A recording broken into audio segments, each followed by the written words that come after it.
Welcome back to a guide to surviving stroke and brain injury. What I'm doing right now is a conclusion to the list of major strokes. So this video will be all about what we covered in recovery. So as you may have noticed, there are 10 instead of 9 videos that I covered. I added the pawn stroke also because that was my second stroke. If you have different strokes you'd like more information on, please leave in the comment section as well as any questions or concerns, okay? Just a side note, I'm really tired, so my speech may slur a little bit, and if you can't understand anything I say, I can't do this over. You just gotta leave a comment and tell me, because I really don't know. I just know I'm tired and it affects everything. So my vision, my talking.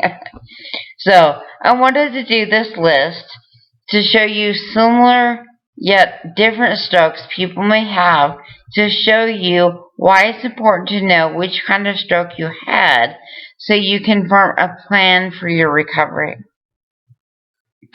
I had therapy when I got home, but after that I didn't realize I could have treatment every year after. One of these reasons is because I was alone and didn't know about the resources available to me. Everybody left about, I don't know, I can't remember, but it was early on in my stroke, after my stroke. So in return, a lot of what videos I've done, I place on here for recovery is actual exercises that I do and have done.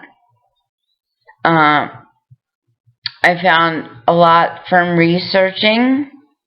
Some of it was just common sense, like I need to walk in order to walk. So I did things like that too, but just for example. But it's important for you to know that I've done every single one of these exercises. So there is no excuse or no reason at all for you to be complacent and ignore, no excuse for you to be complacent and ignorant, saying you didn't know of any exercises to help you along until your next PT, OT, or speech therapist appointment. For 4 years, I searched the internet, spoke with other survivors, listened to books, etc. All I knew is that I wanted to be me again, and I know you do too. I wanted to be normal, like everybody else. I looked drunk and sounded drunk and wished I had it. I was drunk. But this was all just a bad dream, and I would wake up soon from it and everything would be back to normal, but it wasn't. I've had victories and I have had setbacks. I've plateaued and I've had breakthroughs. I have had pity parties and then I got off my butt and tried again. I'm not patting myself on the back, but I also don't want my victories over this to go unnoticed. I'm proud of how far I came, especially without help for 4 years. If I can do it, so can you. If you've just begun this tumultuous journey, or you've been in it a while like us, just know recovery is possible. I've heard of people recovering 25 years later. 25 years. And I've also heard of people recovering a couple months after. I've seen my friend personally who had 5 strokes. 5. 1, 2, 3, 4, 5. 5 strokes, recover, and then go back to work. He had 2 jobs at one point. I'm so proud of him. Listen, we're never going to be fully okay. We're not. It's because we were traumatized and affected severely by this experience.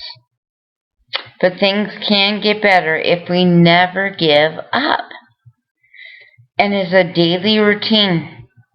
I don't see an end to it, honestly. We can modify it to adjust to our progress, but we are still going to have to do it every single day. And that's why I started doing this channel. To help me mentally, knowing others like me were out there, and making me do the exercises despite my embarrassment. I don't know if you know this, but I'm embarrassed every time I'm on here, whether it's speaking or doing the exercises or both. I'm embarrassed.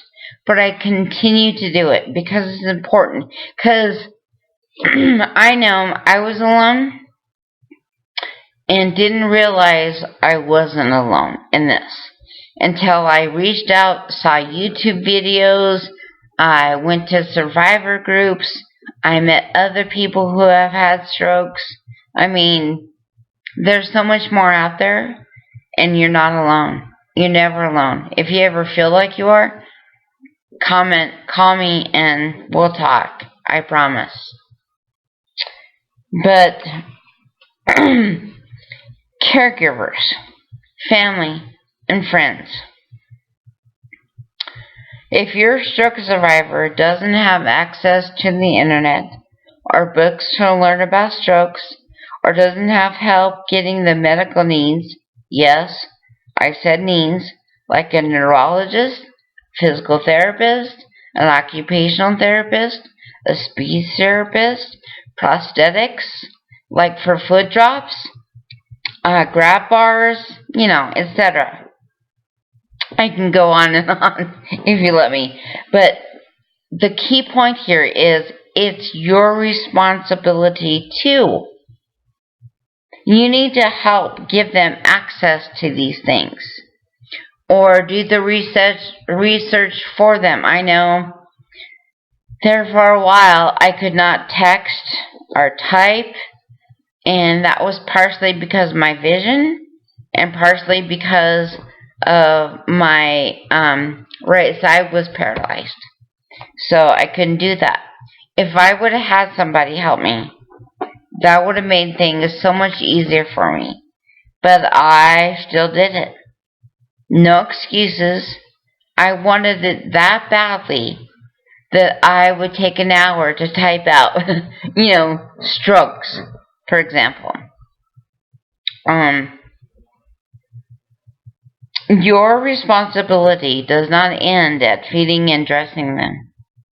I'm sorry, but it doesn't. I don't mean to sound preachy, but I just want to convey that there is hope on both sides. There are resources out there, and I can't because it doesn't belong in your vocabulary.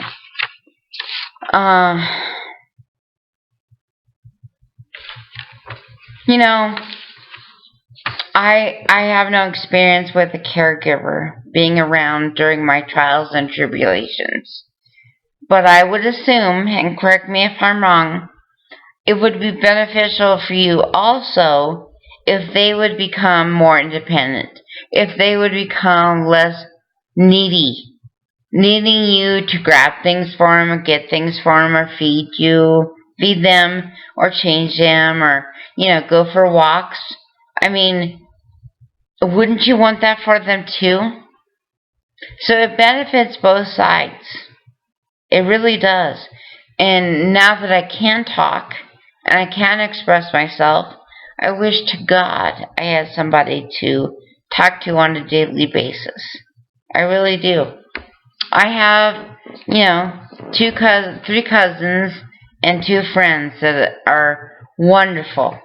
And every once in a while I talk to that friend I told you about that works, but he is really busy now. he doesn't have time. But anyway, I'm just joking. But you can have your life back. And you can have independence and freedom. To what extent? Only God knows. But I know the more that I do, the more that I try, the more victories I have. And yes, I do have plateaus, and I do need extra sessions of exercises because I have plateaued. But you need to be accountable for that. Only you can help make you better. And how bad do you want it?